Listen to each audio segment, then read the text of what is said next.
kebajikan. Yang terhormat Bapak Ibu Dewan Juri dan teman-teman seperjuangan saya. Pertama-tama, marilah kita panjatkan puji dan syukur atas kehadiran Tuhan Yang Maha Esa. Karena berkat, rahmat, serta karunia-Nya, kita semua masih diberikan kesempatan untuk menjalani kehidupan kita sehari-hari. Sebelumnya, mari kita saling mengenal terlebih dahulu. Seperti kata pepatah, tak kenal maka tak sayang. Jadi perkenalkan, nama saya Zainab Fadil Salapesi dari kelas 11 MIPA 1. Saya merupakan salah satu perwakilan dari SMA Negeri 15 Ambon. Saya di sini akan membawakan pidato dengan judul Education with Digitalisasi. Sepertinya bukan alasan lagi bagi kita ketika mendengar kata digitalisasi. Di zaman modern ini, kata digitalisasi sering didengar. Digitalisasi adalah suatu proses pemakaian atau pemberian suatu sistem digital. Digitalisasi saat ini telah menjangkau bagian dari kepentingan pemerintah. Penggunaan internet juga terus meningkat dan terjadi pada semua golongan masyarakat. Pemanfaatan teknologi juga semakin dirasakan oleh para pelaku ekonomi dan pelaku bisnis sebagai upaya peluang untuk meningkatkan peluang ekonomi. Secara umum, digitalisasi telah mampu meningkatkan pengembangan masyarakat dan berbagai sektor sosial lainnya. Saat ini, digitalisasi termasuk salah satu aspek terpenting dalam kehidupan masyarakat tanpa terkecuali. Dari pedesaan hingga perkotaan, semua ada dalam genggaman. Inilah digitalisasi, di mana peran teknologi dan informasi sangat penting dan menguasai masyarakat dunia dan juga generasi muda saat ini. Pendidikan sekarang juga sering mengkolaborasikan digitalisasi di dalamnya. Maka tidak heran, digitalisasi semakin berkembang pesat.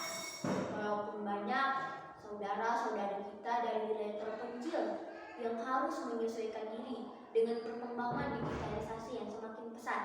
Tapi hal tersebut dapat meningkatkan mutu suatu negara. Karena semakin banyak cara dalam pembelajaran, semakin meningkat pula pengetahuan siswa. Tapi bagaimana dengan sekarang?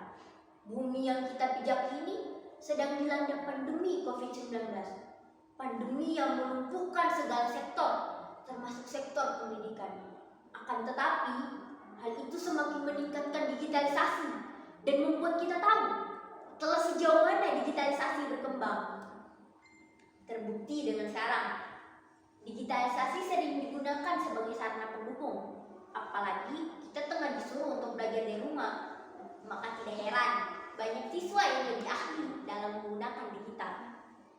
Namun, seperti yang kita ketahui, banyak para pemuda-pemudi Indonesia yang salah menyalahgunakan digital. Ditambah dengan kebebasan yang diberikan orang tua, semakin membuat seorang pemuda menjadikan digitalisasi sebagai candunya sampai melupakan pendidikan. Hadirin sekalian, tidak terasa kita telah mencapai perayaan ke-93 Sumpah Pemuda. Banyak para pemuda-pemudi berprestasi telah membawakan nama bangsa ini. Kita sebagai para pemuda di zaman digitalisasi, di mana semuanya serba cepat, harus melebihi para pemuda-pemudi terdahulu.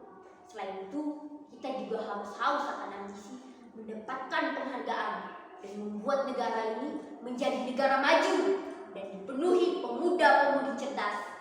Siapa yang tidak ingin negaranya menjadi negara maju? Katakan, siapa yang tidak ingin? Pasti semua orang ingin negaranya menjadi negara maju. Maka dari itu, kita sebagai para pemuda-pemudi Indonesia harus dipenuhi ide dan kreasi. Bukan hanya itu, kita juga harus menyatukannya dengan digitalisasi. Karena sekarang media komunikasi dan informasi adalah digital. Media yang menjadi pemantauan masyarakat adalah digital. Tapi bagaimana jika digital yang menjadi tantangan bagi kita para pemuda? Maka jawabannya, kita yang harus menguasai digital, bukan digital yang menguasai kita. disayangkan jika Indonesia dipenuhi dengan informasi yang tidak benar karena ketelodoran para pemuda. Apalagi kita tengah berada dalam masa pandemi COVID-19, masa di mana informasi sangat dibutuhkan oleh khalayak ramai. Maka dari itu, kita sebagai para pemuda-pemudi Indonesia harus lebih cermat dalam memilih dan menyebarkan informasi. Hadirin sekalian, kalian tidak pernah berpikir kan jika negara ini sangat penuh dengan informasi yang tidak benar? Saya ingatkan sekali lagi, para pemuda-pemudi Indonesia harus lebih cermat dalam memilih dan menyebarkan informasi. Beri aku 1000 orang tua, niscaya akan kucabut semeru dari akarnya. Beri aku 10 pemuda, niscaya akan kuguncangkan dunia. I.R. Soekarno. Seperti kata-kata Bapak Proklamator kita, masa depan suatu bangsa ada di tangan para pemudanya. Wahai kalian pemuda, apakah kalian hanya ingin menikmati perjuangan para pahlawan tanpa membalasnya? Bangunlah kalian dari kemalasan. Selama ini kita hanya duduk bermalasan. Kita tidak pernah berpikir apakah kita telah berguna bagi bangsa ini. Jangan berpura-pura buta dengan keadaan negara ini. Manfaatkanlah era digitalisasi ini. Jangan terlena dengan kenyamanan yang diberikan oleh digital. Ingat, jika bukan kita, siapa lagi yang akan membangun negara ini? Jangan hanya membaca, tapi juga bertanya, kemana pergi arahnya? Apa yang diingini semua akan kemajuan negara. 50 tahun lebih sudah, darah mereka bersimbah. Kesetiaan yang tidak pernah berpecah, tanpa ada rasa bersalah, walau demi manusia serakah. Wahai kau para pemuda, ini negara kita bersama. Jangan hanya bertopang dagu saja. Tunjukkan kalau mau bisa. Semua demi Pancasila. Saya ingatkan sekali lagi, masa depan suatu bangsa ada di tangan para pemudanya. Baik buruknya suatu bangsa ditentukan oleh para pemudanya. Saya ingatkan, kita yang harus menguasai digitalisasi, bukan digitalisasi yang menguasai kita. Demikian pidato dari saya. Semoga apa yang saya sampaikan kali ini dapat bermanfaat bagi para hadirin. Ada sapi memetik pohon kelapa, digigit semut menangis kesakitan. Sekian pidato dari saya. Mohon maaf jika ada kesalahan.